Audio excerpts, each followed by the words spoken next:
وہ مسلسل بھاگتے ہوئے اب تھک کر آہستہ آہستہ چلنے لگی تھی۔ وہ کہیں ایک لمحے کے لیے بھی نہیں رکی تھی، گویا رکے گی تو پتھر ہو جائے گی۔ صبح سے شام ہونے کو آئی تھی، چلتے چلتے وہ ایک انجان و سنسان علاقے میں آ گئی تھی۔ وہاں نہ جانے کہاں سے کچھ اوباش لڑکے اس کے پیچھے لگ گئے تھے۔ اس نے پھر بھاگنا چاہا، مگر ننگے پاؤں مسلسل بھاگنے اور چلنے کے باعث اس کے پاؤں اب باقاعدہ چھل کر زخمی ہو چکے تھے، ان میں سے خون رسنے لگا تھا، اس لیے وہ بہت چاہنے کے باوجود بھی زیادہ نہیں بھاگ سکی تھی۔ کچھ ہی دیر میں ان لڑکوں نے اسے بیچ سڑک پر ہی دبوچ لیا تھا۔ وہ خوف سے بری طرح چیخنے لگی تھی۔ ارد گرد بس جھاڑیاں تھیں، آبادی کی دور دور تک کوئی آثار نہ تھے، سڑک بھی بالکل خالی اور سنسان پڑی تھی۔ اس کی چیخ و پکار عرش ہلا گئی تھی۔ ابھی وہ لڑکے اسے کوئی نقصان پہنچاتے کہ اس سے پہلے ہی ان پر کسی گاڑی کی روشنی پڑی تھی۔ بیچ سڑک میں کسی لڑکی کو ان آوارہ لڑکوں کے بیچ پھنسا دیکھ کر وہ شخص تیزی سے گاڑی سے اتر کر نیچے اترا تھا۔ وہ لڑکے شاید نشے میں تھے اور مقابل داؤ پیچ میں ماہر معلوم ہوتا تھا۔ اس کے دو چار مکے لاتوں پر ہی وہ ڈر کر وہاں سے بھاگ گئے تھے۔ وہ نوجوان اب اس لڑکی کی جانب متوجہ ہوا تھا جو اوندھے منہ گری پڑی تھی۔ آپ ٹھیک ہیں؟ مقابل نے سنجیدہ گھمبیر آواز میں اسے آواز دیتے ہوئے کہا۔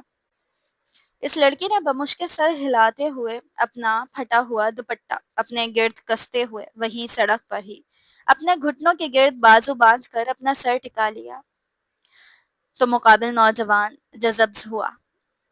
یہ جگہ آپ کے لیے سیف نہیں ہے مس، یہاں اس طرح بیٹھیں گی تو پھر کوئی آ جائے گا، میرے ساتھ چلیں، میں آپ کو آپ کے گھر پہنچا دوں گا۔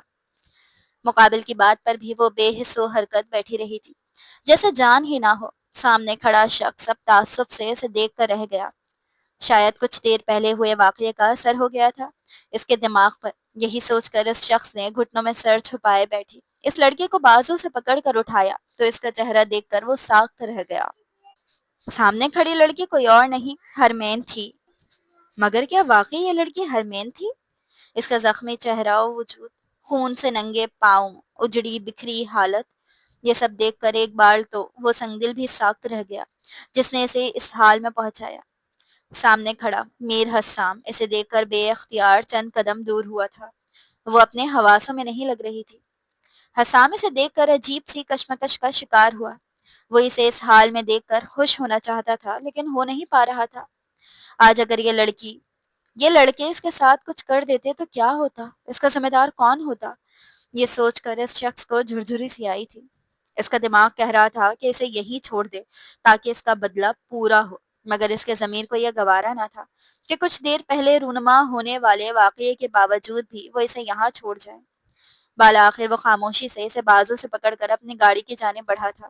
اسے فرنٹ سیٹ پر پٹخ کر وہ خود ڈرائیونگ سیٹ پر آیا تھا، جبڑے بھینچ کر وہ خاموشی سے ڈرائیونگ کر رہا تھا۔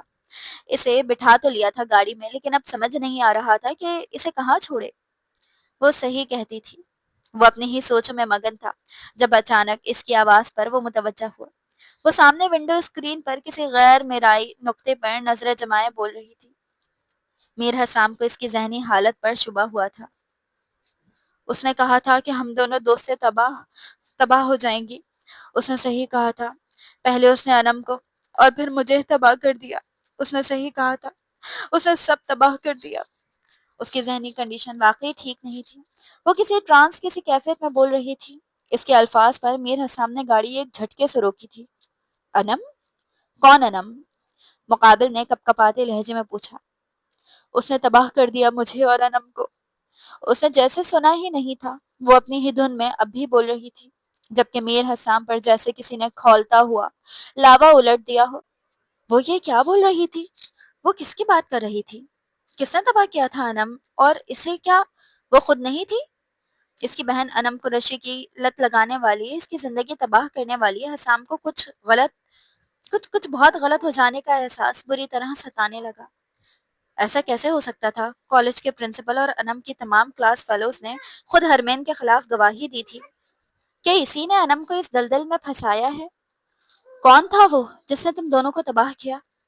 حسام نے اب کی بار ضبط کھوتے ہوئے اس لڑکی کا بازو جھنجھوڑ کر پوچھا تھا۔ ساشا۔ مقابل کے لبوں سے نکلنے والا نام سن کر وہ چونکا تھا۔ ساشا وہ تو اس کی کزن تھی جو کہ انم ہی کے کالج میں سینئر تھی، مگر وہ ایسا کیوں اور کیسے کر سکتی تھی؟ وہ تو انم سے بالکل بہنوں جیسے محبت کرتی تھی۔ لیکن اس لڑکی کی حالت اس وقت ایسی نہیں تھی کہ وہ کوئی جھوٹ بولتی، اور پھر وہ تو اسے جانتی ہی نہ تھی کہ اس کے سامنے کوئی ڈرامہ کر سکتے۔ اسے شدت سے احساس ہو رہا تھا کہ اس سے کہیں غلطی ہو گئی تھی۔ وہ جو سوچ رہا تھا کہ اسے کسی آبادی کے پاس اتار دے گا، اب اسے شہر سے دور اپنے ایک فارم ہاؤس میں لے آیا تھا۔ اسے وہاں چھوڑ کر وہ خود بے چینی سے اپنے خاص آدمی کو ساشا کی تمام سابقہ سرگرمیوں اور اس کے بارے میں ہر چھوٹی سے چھوٹی معلومات نکالنے کا حکم دے چکا تھا۔ ہرمین ایک بہت ہی ذہین اور قابل اسٹوڈنٹ تھی۔ اس کے والد ایک ڈرائیور تھے اور والدہ کا کچھ عرصے پہلے ہی انتقال ہو گیا تھا۔ اس کا داخلہ اسکالرشپ پر شہر کے سب سے اچھے کالج میں ہوا تھا، جہاں پر زیادہ تر امیر زادیاں ہی پڑھتی تھیں۔ وہیں پر اس کی ملاقات انم سے ہوئی تھی، جو کہ امیر ہونے کے باوجود بھی بہت ہی نرم دل اور پیاری سی لڑکی تھی۔ دونوں میں ہی بہت اچھی دوستی ہو گئی تھی۔ انہی کے کالج میں انم کی ایک کزن ساشا بھی پڑھتی تھی، جو بظاہر تو انم سے بہت محبت سے پیش آتی تھی، مگر دل میں اس کے لیے بغض رکھتی تھی۔ ہرمین کو نہ جانے کیسے ساشا پر شک ہو گیا تھا۔ اسے اس کا رویہ بہت عجیب اور بناوٹی سا لگتا تھا۔ اس نے دبے دبے الفاظ میں انم کو اس سے دور رہنے کا اشارہ کیا، مگر انم اپنے بھولے پن میں اس کی باتوں کو وہم گردانتی رہی تھی۔ ایک دن ہرمین نے ساشا کو کسی سے بات کرتے ہوئے سنا، جس میں وہ انم کے خلاف زہر اگل کر اسے تباہ کرنے کا بتا رہی تھی۔ اس کے ناپاک عزائم سن کر ہرمین خوفزدہ ہو کر وہاں سے نکلنے لگی، مگر ساشا اسے دیکھ چکی تھی۔ اب ساشا بھی کھل کر اس کو سامنے سے دھمکی دے گئی تھی کہ وہ ان دونوں کو تباہ کر دے گی، جس پر وہ بری طرح خوفزدہ ہوئی تھی۔ اس نے انم کو یہ سب بتایا، مگر انم کو ساشا پر اندھا یقین تھا، اور اسی یقین کا فائدہ اٹھا کر اس نے آہستہ آہستہ اسے ڈرگس کا عادی بنا دیا۔ ہرمین نے بہت کوشش کی کہ اپنی دوست کو اس سب سے بچا سکے، مگر ایسا ممکن نہ ہو سکا۔ انم کا بھائی میر حسام، جو کہ اعلیٰ تعلیم کے لیے ابراڈ میں رہتا تھا، جب وہ واپس آیا تو اس کی معصوم بہن پوری طرح اس دلدل میں ڈوب چکی تھی۔ وہ جانتا تھا اس بہن بہت ناسمجھ اور معصوم تھی، یقیناً کسی نے اسے اس دلدل میں پھنسایا تھا۔ ساشا سے اسے پتا چلا کہ وہ سارا دن اپنی ایک کلاس فیلو ہرمین کے ساتھ رہتی تھی۔ اس کے بتانے پر میر حسام نے کالج میں تحقیق کروائی تو پرنسپل سمیت ان کی کلاس کی لڑکیوں نے بھی ہرمین کے خلاف گواہی دی کہ اس کا کردار بہت مشکوک تھا، اور وہ ہی ہر وقت انم کو ورغلاتی رہتی تھی۔ پھر وہ ایک لوور کلاس سے تعلق رکھتی تھی، اور پیسوں کی خاطر انم کی زندگی تباہ کر دینا اس کے لیے کوئی مشکل نہ تھا۔ ان تمام باتوں پر یقین کرتے ہوئے میر حسام کے اندر اس لڑکی کے لیے نفرت و عداوت کی آگ جل اٹھی تھی۔ اس نے سوچ لیا تھا وہ اسے ہر حال میں تباہ و برباد کر دے گا۔ ساشا نے اس قدر شاطرانہ کھیل رچایا تھا کہ وہ دونوں دوستیں ہی اس کی لپیٹ میں آ گئی تھی۔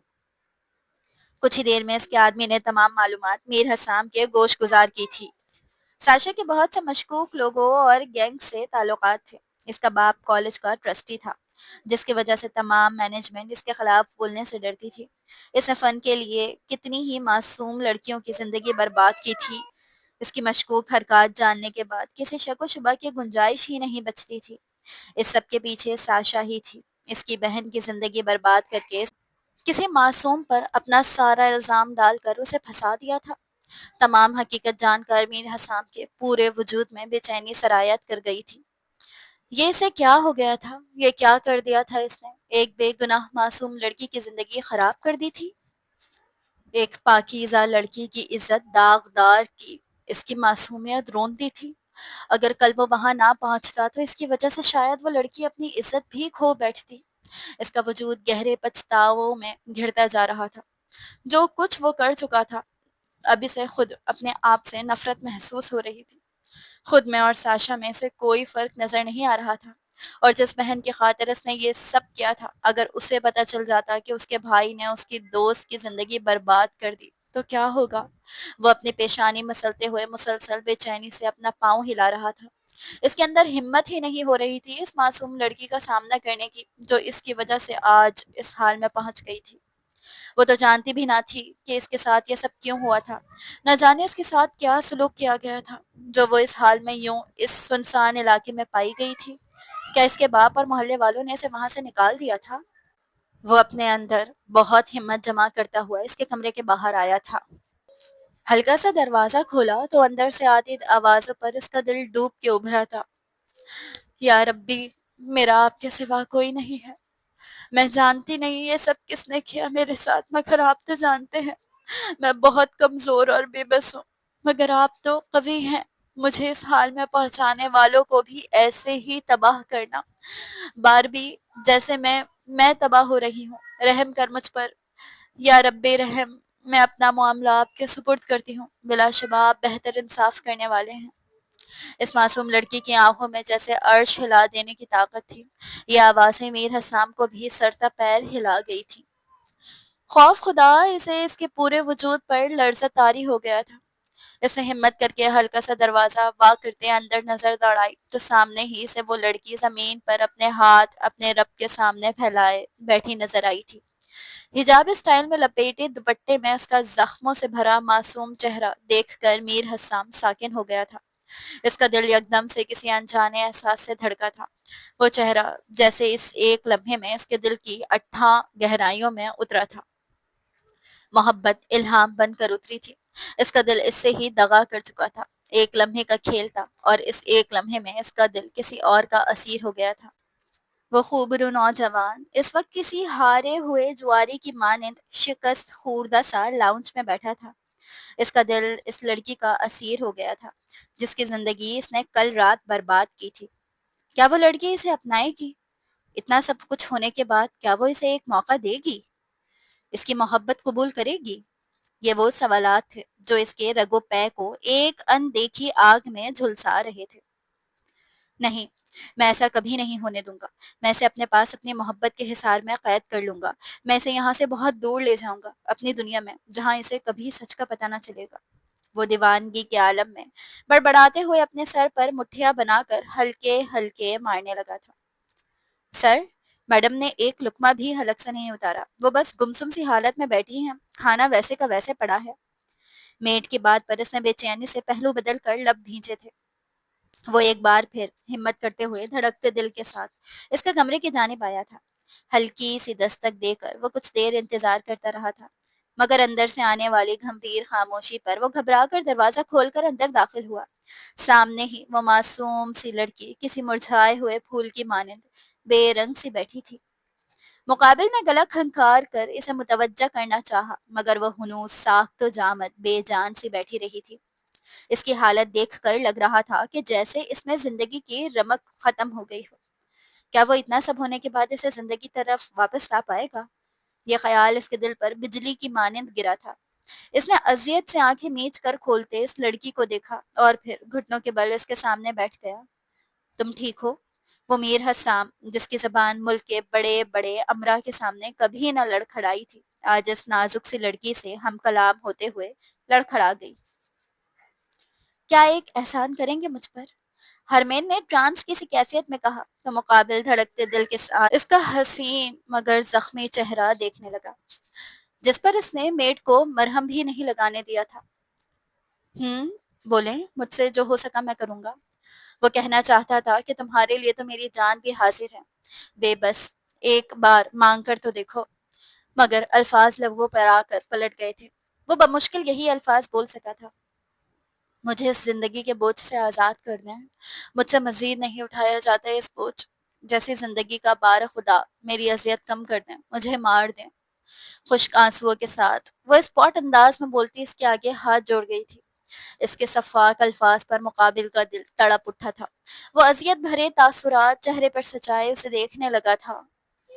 وہ لڑکی جتنی آسانی سے یہ بات کر گئی تھی، مقابل کے لیے اسے برداشت کرنا اتنا ہی مشکل ہو گیا تھا۔ وہ لڑکی جو اس کے لیے روح حیات بن گئی تھی، وہ اس کے سامنے بیٹھی موت کی بھیک مانگ رہی تھی۔ اس وقت میر حسام کا شدت سے دل چاہا کہ خود کو شوٹ کر لے۔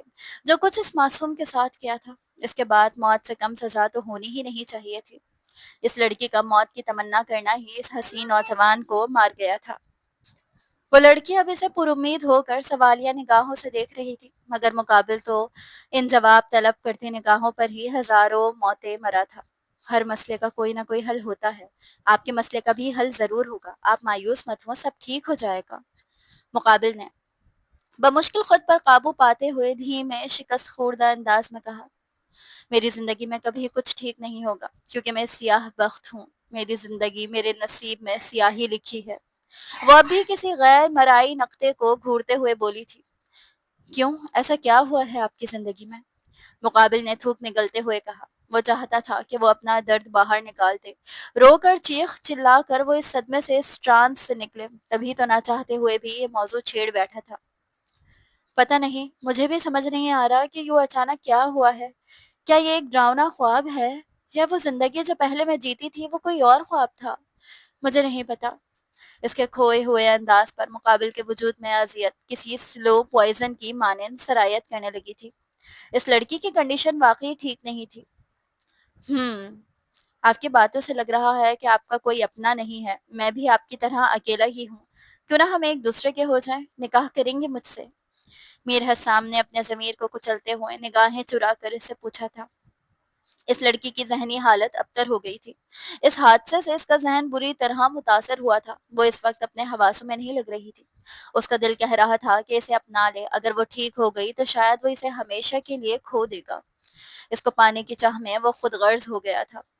اس کی اس کنڈیشن کا فائدہ اٹھا کر وہ اسے اپنا لینا چاہتا تھا تاکہ پھر کہیں دیر نہ ہو جائے۔ آپ کیوں مجھ جیسی بد کردار لڑکی سے شادی کریں گے؟ کیا آپ کو نہیں پتا کہ میں نے رات ایک ہوٹل کے بند کمرے میں ایک غیر مرد کے ساتھ؟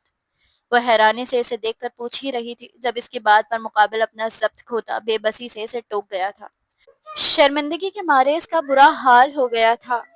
اس لڑکی کی باتوں پر ایک بار پھر مر جانے کا جی چاہا تھا۔ خاموش، پلیز خاموش ہو جاؤ۔ مقابل کی آواز میں التجا اور لہجے میں بے بسی تھی۔ مجھے کوئی فضول بات نہیں سننی۔ تم بس یہ بتاؤ کیا تم مجھ سے شادی کرو گی؟ میں وعدہ کرتا ہوں تمہاری تمام تکلیفوں کا مداوع کروں گا۔ بس ایک بار مجھ پر یقین کرو۔ وہ کانپتے لہجے میں اسے ٹوکتا آخر میں پھر التجا کر گیا تھا۔ مقابل کے انداز پر ہرمین اسپاٹ نظروں سے اسے دیکھتے نہ سمجھی سے کندھے اچکا گئی تھی۔ وہ اس وقت سوچنے سمجھنے کی صلاحیت سے محروم تھی۔ ٹھیک ہے، میں نکاح کا انتظام کرتا ہوں۔ تمہیں بس مولوی صاحب کی بات پر سر ہلانا ہے، اس کے بعد سب ٹھیک ہو جائے گا۔ میر حسام نے بے صبری سے اسے دیکھتے ہوئے کسی بچے کی مانند سمجھایا۔ ہرمین اب بھی اسے اسپاٹ نظروں سے دیکھ رہی تھی۔ ٹھیک ہے نا؟ میر حسام نے اسے ساخت دیکھ کر بازو سے ہلا کر پوچھا تو وہ کسی ٹرانس کی کیفیت میں بغیر سوچے سمجھے سر ہلا گئی تھی۔ کچھ ہی دیر میں میر حسام نے ایک مولانا کو بلوا کر سادگی سے نکاح کی رسم ادا کر لی تھی۔ اس کی توقع کے عین مطابق ہرمین نے کوئی پس و پیش نہیں کی تھی۔ نکاح ہونے کے بعد ہرمین جہاں ویسے ہی گمسم سے بیٹھی تھی وہیں پر میر حسام کا دل خوشی سے بلیوں اچھل رہا تھا۔ اسے یوں لگ رہا تھا جیسے اس نے پوری دنیا فتح کر لی ہو۔ وہ دھڑکتے دل سے دوبارہ اس کے کمرے میں داخل ہوا تو بڑا مسرور تھا۔ اس کی محبت اس کی ملکیت بن چکی تھی۔ اسے تو خوش ہونا ہی تھا، جبکہ ہرمین کی حالت میں کوئی خاص فرق نہیں آیا تھا۔ وہ اب بھی جو کی تو بیٹھی تھی۔ کمرے میں آتے ہی اس نے سب سے پہلے فرسٹ ایڈ باکس نکالا تاکہ اس کے زخموں پر مرہم رکھے جو کب سے اسے اذیت میں مبتلا کر رہے تھے، مگر اس پر حق نہ ہونے کی وجہ سے ضبط کرنے پر مجبور تھا۔ اس نے روئی پر محلول ڈال کر اس کی پیشانی کا زخم صاف کرنا چاہا تو وہ اس کا ہاتھ روک گئی تھی۔ انہیں ایسے ہی رہنے دیں، میں نہیں چاہتی کہ یہ ٹھیک ہو۔ ہرمین کی بات پر اس نے ضبط سے اسے دیکھا۔ مگر کیوں؟ میر حسام نے احتجاجی نگاہوں سے اسے دیکھا تھا۔ کیونکہ میں نہیں چاہتی کہ یہ اذیت کم ہو اور میرے رب کو ان ظالموں پر رحم آئے جنہوں نے یہ سب کیا ہے۔ اس کے الفاظ میر حسام کو اندر تک ہلا گئے تھے۔ وہ کتنی دیر کچھ بول نہیں پایا تھا۔ تم کیوں ظالموں کی خاطر خود پر ظلم کر رہی ہو؟ میں نے کہا نا سب ٹھیک ہو جائے گا۔ میر حسام نے بڑی مشکل سے خود پر قابو پاتے ہوئے اسے بالآخر بہلا پھسلا کر اس کے زخموں پر مرہم لگایا تھا اور اس کے ہر ایک ایک زخم پر مرہم رکھتے ہوئے اس مضبوط مرد کا دل خون کے آنسو رویا تھا۔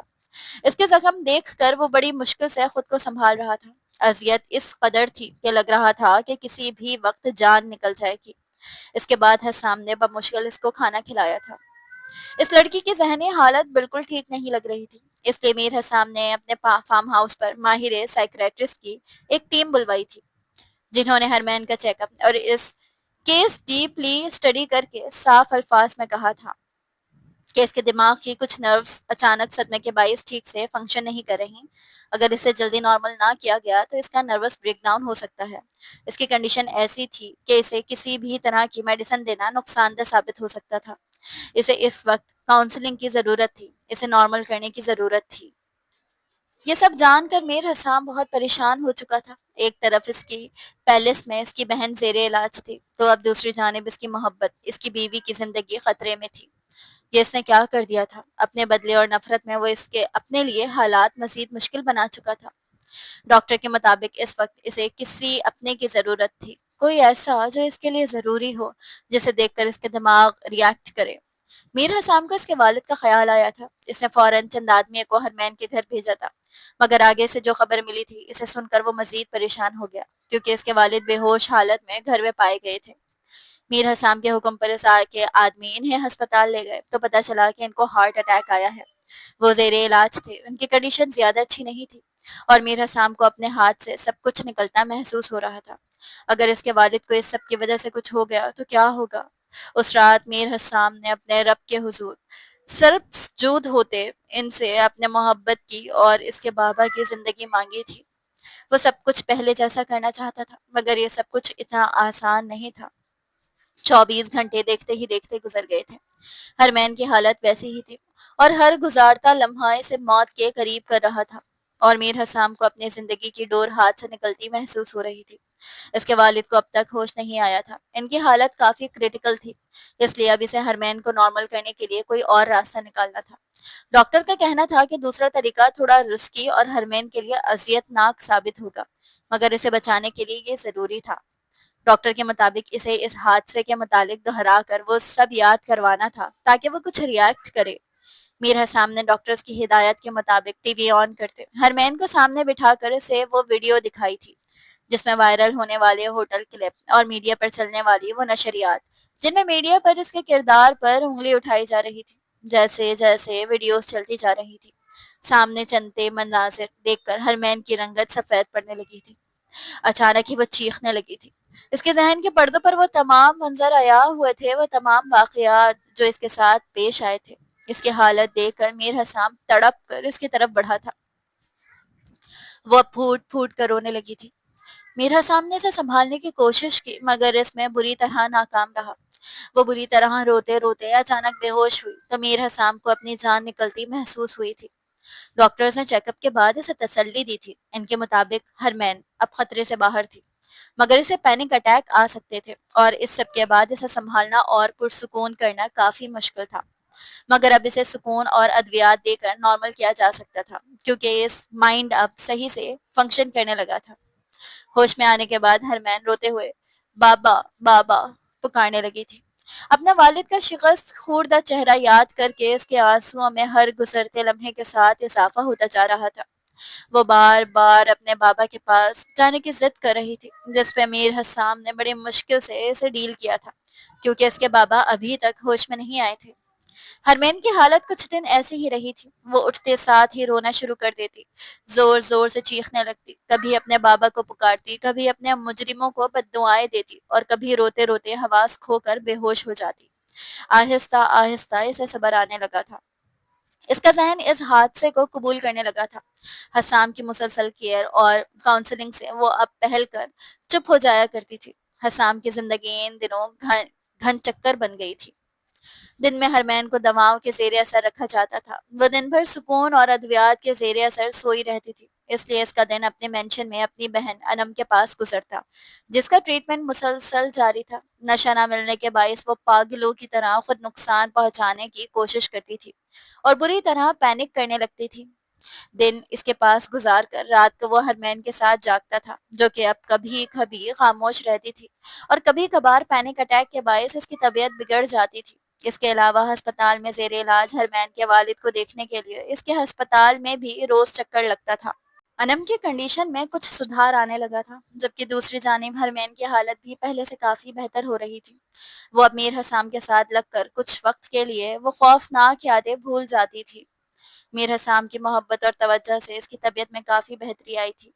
وہ شخص ہر وقت اپنی نرمی اور محبت سے اس کو خود میں الجھائے رکھتا تھا۔ مقابل کی اتنی محبت پر ہرمین کا دل بھی اس شخص کی جانب متوجہ ہونے لگا تھا۔ وہ آہستہ آہستہ اب حسام سے مانوس ہونے لگی تھی۔ اس کی موجودگی میں تحفظ و سکون محسوس کرنے لگی تھی۔ اس کے دل کی کیفیت بدل رہی تھی۔ میر حسام نے اسے خود سے الجھا کر ان تمام تلخ یادوں کو کہیں پیچھے چھوڑ دیا تھا۔ آہستہ آہستہ وہ اس کے پلان کے مطابق اس کی محبت میں ڈوبتی، اس کی عادی بنتی جا رہی تھی۔ میر حسام کی خوبصورت محبت بھری دنیا میں اسے سب کچھ بھولنے لگا تھا۔ میر حسام نے زبیر لاشاری کو ڈرا دھمکا کر ہمیشہ کے لیے خاموش کروا دیا تھا۔ اس کے نزدیک وہی تھے جو اس کے راز سے واقف تھے۔ اس سب میں وہ ساشا والا معاملہ بالکل فراموش کر گیا تھا۔ اپنی بہن اور بیوی کے ساتھ لگ کر وہ ارد گرد کے تمام معاملات پس پشت ڈالے ہوئے تھا۔ سب کچھ معمول کے مطابق چل رہا تھا۔ وہ صبح ہرمین کو اپنے ہاتھوں سے ناشتہ کروا کر اسے آفس قبول کر انم کے پاس آ جاتا تھا۔ پورا دن اس کے پاس گزار وہ شام میں پھر ہرمین کے پاس آ جاتا تھا۔ ہرمین کو اس کی کیئر و محبت کی اب عادت ہو گئی تھی۔ مقابل نے اسے اتنی محبت دی تھی کہ وہ اب آہستہ آہستہ اس کی سنگت میں تمام تکلیف دہ باتیں بھولنے لگی تھی۔ اس دن بھی روز معمول کے مطابق حسام اسے اپنے ہاتھوں سے ناشتہ کروا کر وہاں سے نکل گیا تھا۔ ہرمین کمرے میں آرام کر رہی تھی۔ وہ دن میں زیادہ تر سوئی رہتی تھی۔ اس کی آنکھ پیاس کے احساس سے کھلی تھی۔ سامنے خالی جگہ دیکھ کر اس نے منہ بنایا تھا۔ وہ پانی لینے کی غرض سے نیچے آئی تو سامنے لاؤنج کے صوفے پر بیٹھی ساشا کو دیکھ کر وہ ساکت ہوئی۔ آنکھوں میں خوف و نفرت کے تاثرات واضح ہوئے تھے۔ وہ بھلا یہاں کیا کر رہی تھی؟ اس کے گھر میں، وہ بھی اس کے شوہر کے گھر میں؟ وہ سمجھ نہ سکی۔ ساشا جو موبائل میں مگن تھی، اچانک ہی نظر سامنے پڑنے پر وہ بھی چونکی تھی۔ تم تم یہاں کیا کر رہی ہو؟ ساشا نے کھڑے ہو کر حقارت سے اسے دیکھ کر پوچھا۔ تم یہاں کیا کر رہی ہو؟ یہ میرا گھر ہے، ہرمین نے اسپاٹ انداز میں کہا تو اس کی بات پر ساشا نے حیرت سے اسے دیکھا۔ تمہارا گھر؟ پاگل ہو کیا؟ یہ تو میرے کزن کا فارم ہاؤس ہے۔ ساشا نے استہزائیہ انداز میں نحوت سے کہا۔ وہ کس کی بات کر رہی تھی؟ کیا حسام کی؟ لیکن نہیں، ایسا کیسے ہو سکتا تھا؟ نہیں، یہ میرے شوہر کا فارم ہاؤس ہے۔ ہرمین نے بھی اسے گھورتے ہوئے جتایا تو ساشا کچھ لمحے تو بے یقینی سے اسے دیکھنے لگی۔ او، تم تو میری سوچ سے بھی زیادہ بے وقوف ہو۔ جس نے تمہیں اس حال میں پہنچایا، تم نے اسی سے شادی کر لی؟ ساشا نے خود پر قابو پا کر شاطرانہ انداز میں کہا۔ کیا مطلب تمہارا؟ ہرمین کا دل کسی انہونے کے احساس سے بری طرح دھڑکا تھا۔ کیا تمہیں نہیں پتا کہ اس رات تمہیں کمرے میں قید کر کے صبح میڈیا کے سامنے تمہیں بدنام کرنے والا میر حسام تھا؟ ساشا نے پلے فل انداز میں چال چلی تھی۔ نہیں، ایسا نہیں ہو سکتا، تم جھوٹ بول رہی ہو۔ ہرمین نے نفی میں سر ہلا کر گھبراتے ہوئے کہا۔ مجھ پر یقین نہیں تو اپنے اس باس سے رابطہ کر کے پوچھ لو کہ کس نے یہ کیا یہ سب۔ ساشا نے اس قدر یقین سے کہا تھا کہ ہرمین کو اس کے یقین سے خوف آنے لگا تھا۔ ہرمین نے مسٹر زبیر کو فون کیا تو پہلے تو وہ تھوڑا ہچکچائے اور پھر اپنے گلٹ کی وجہ سے اسے سب سچ بتا دیا۔ سچ جان کر اس کے ہاتھ سے موبائل چھوٹ کر گرا تھا۔ وہ بے جان سی ہو کر زمین پر گری تھی۔ اس کی سانسیں اکھڑنے لگی تھی۔ اسے شدید قسم کا پینک اٹیک آیا تھا۔ وہ یہ حقیقت برداشت نہیں کر پائی تھی۔ ساشا نے نفرت سے اسے زندگی کے لیے تڑپتے دیکھا تھا اور ٹانگ پہ ٹانگ جمائے سکون سے بیٹھ گئی تھی۔ تبھی وہاں آتی ایک ملازمہ یہ صورتحال دیکھ کر فوراً میر حسام اور باقی ملازموں کو فون ملانے بھاگی تھی۔ میر حسام کے حکم پر اس کے گارڈز نے ساشا کو پکڑ کر نیچے بیسمنٹ میں بند کر دیا تھا۔ میر حسام بھاگتے ہوئے حواس باختہ سا وہاں پہنچا تھا۔ سامنے ہی بیڈ پر وہ نازک جان لڑکی بے حس و حرکت پڑی تھی۔ اسے ملازماؤں نے کمرے تک پہنچایا تھا۔ اس کے ارد گرد ڈاکٹرز جمع تھے جو کہ میر حسام کی ایک کال پر اس سے پہلے ہی وہاں سے پہنچ چکے تھے۔ کافی مشکل سے ڈاکٹرز نے اس کی بگڑتی حالت پر قابو پایا تھا۔ اس کی طبیعت سنبھلتے ہی ڈاکٹرز نے مختلف ہدایات دیتے ہوئے رخصت لے لی تھی۔ ہرمین کو ہوش آیا تو آہستہ آہستہ اسے سب کچھ یاد آنے لگا تھا۔ اس کی آنکھوں سے آنسو بہنے لگے تھے۔ وہ شخص جسے وہ اپنا مسیحا سمجھتی تھی وہی اصل ظالم تھا جس نے اس کے ساتھ یہ سب کیا تھا۔ یقیناً اب بھی یہ سب کرنے کے پیچھے اس کا کوئی مقصد ہوگا۔ اسے ہوش میں آتا دیکھ کر حسام اس کے قریب آیا تو اس کی آنکھوں میں اپنے لیے نفرت دیکھ کر اس کا دل ساخت ہوا تھا۔ کیوں کیوں کیا میرے ساتھ ایسا؟ کیا قصور تھا میرا؟ مجھے لگا کہ آپ میرے مسیحا ہیں، آپ نے مجھے بچایا ہے، مجھے امان دی، تحفظ دیا، مگر در حقیقت وہ آپ ہی تھے جس نے مجھے اس جہنم میں جھونکا، میری زندگی برباد کی۔ اور اب بھی یقیناً آپ کا یہ اچھا بننا، محبت جتانا، کیئر کرنا کوئی کھیل ہوگا۔ ہرمین کی باتیں مقابل کے دل میں خنجر کی مانند پیوست ہوئی تھی۔ وہ اس کی محبت کو کھیل سمجھ رہی تھی۔ اس وقت خود کو ختم کرنے کا جی چاہ رہا تھا اس جوان مرد کا۔ اس نے سوچا تھا کہ اسے کبھی یہ سچ پتہ نہیں چلنے دے گا، مگر اس کی سوچ، اس کی پلاننگ سب ناکارہ ہو گئی تھی۔ میں نے واقعی وہ غلیظ کھیل ترتیب دیا کیونکہ مجھے گمراہ کیا گیا تھا۔ مجھے بتایا گیا تھا کہ میری بہن انم کی اس حالت کی ذمہ دار تم ہو۔ میں غصے سے پاگل ہو گیا تھا، اس لیے ایسا قدم اٹھا بیٹھا، لیکن جب مجھے سچ پتا چلا تو میرا وجود پچھتاووں میں گھر گیا تھا۔ میں سب ٹھیک کرنا چاہتا تھا، مگر تب تک بہت دیر ہو گئی تھی۔ میں نے تم سے نکاح مجبوری یا ہمدردی میں نہیں کیا تھا، بلکہ مجھے تم سے محبت ہو گئی تھی۔ میں نے دل کے ہاتھوں مجبور ہو کر تمہیں اپنایا تھا۔ میں خود فریبی ہو سکتا ہوں، مگر میری محبت سچی ہے۔ مقابل اس کے سامنے ہی بیڈ کے پاس زمین پر گھٹنوں کے بل بیٹھتا، سر جھکاتے ہوئے بولتا گیا تھا۔ ہرمین اس شاندار شخص کو اپنے سامنے جھکا دیکھ کر خود بھی رو پڑی تھی۔ وہ سمجھ نہیں پا رہی تھی کہ وہ کیا کرے۔ ایک طرف وہ شخص تھا جسے معاف کرنا ناممکن تھا، جس نے اس کی زندگی میں آگ لگائی تھی، اس کی تمام تکلیفوں کی واحد وجہ، اور وہی دوسری جانب وہ شخص تھا جس چھوڑنا آسان نہیں تھا، جس نے دن رات اس کی خدمت کی تھی، اسے واپس زندگی کا مطلب سکھایا تھا، اس کے زخموں پر مرہم رکھ کر اسے اپنے حصار میں سمیٹ لیا تھا، جس کی بے پناہ محبت پر وہ اس کی محبت میں خود کو قید ہونے سے بچا نہیں پائی تھی۔ مجھے معاف کر دو، میں جانتا ہوں جو تمہارے ساتھ کیا ہے اس کا ازالہ میں زندگی بھر نہیں کر پاؤں گا۔ میرا یقین کرو، مجھے میرے کیے کی سزا مل گئی ہے۔ میرے رب نے میرے دل میں تمہاری محبت ڈال دی ہے، اور اپنی محبت کو برباد کرنے والا میں خود تھا۔ یہ اذیت تعمر میرے دل میں رہے گی۔ وہ اس وقت وہ مغرور میر حسام تو لگ ہی نہیں رہا تھا جو پوری دنیا کو اپنے جوتے کی نوک پر رکھتا تھا۔ یہ تو کوئی ٹوٹا ہوا ہارا ہوا سا انسان تھا۔ ہرمین کے دل میں تکلیف ہوئی تھی۔ وہ صحیح کہہ رہا تھا، محبوب شخص کو اذیت میں دیکھنے سے بڑی اذیت اور کوئی نہیں ہوتی۔ وہ اس وقت عجیب کشمکش میں مبتلا تھی، سمجھ ہی نہیں آ رہا تھا کہ کیا کرے۔ اس شخص کو معاف کرنا بھی آسان نہیں تھا اور چھوڑ دینا بھی بہت مشکل تھا۔ ایک طرف وہ شخص اس کا ستمگر تھا، دوسری جانب محبوب۔ مجھے میرے بابا کے پاس جانا ہے، وہ بس اتنا ہی بول پائی تھی۔ حسام اسے ہسپتال لے آیا تھا جہاں اس کے والد زیر علاج تھے۔ ان کی طبیعت پہلے سے کافی بہتر تھی۔ اپنی بیٹی کو صحیح سلامت اپنے سامنے دیکھ کر وہ جی اٹھے تھے۔ وہ اب اسے اپنے حصار میں لیے حسام کی تعریفوں میں رطب اللسان تھے کہ کیسے اس نے ان کا علاج کروایا، کیسے روزانہ ان سے ملنے آتا تھا اور ان کی دلجوئی کرتا۔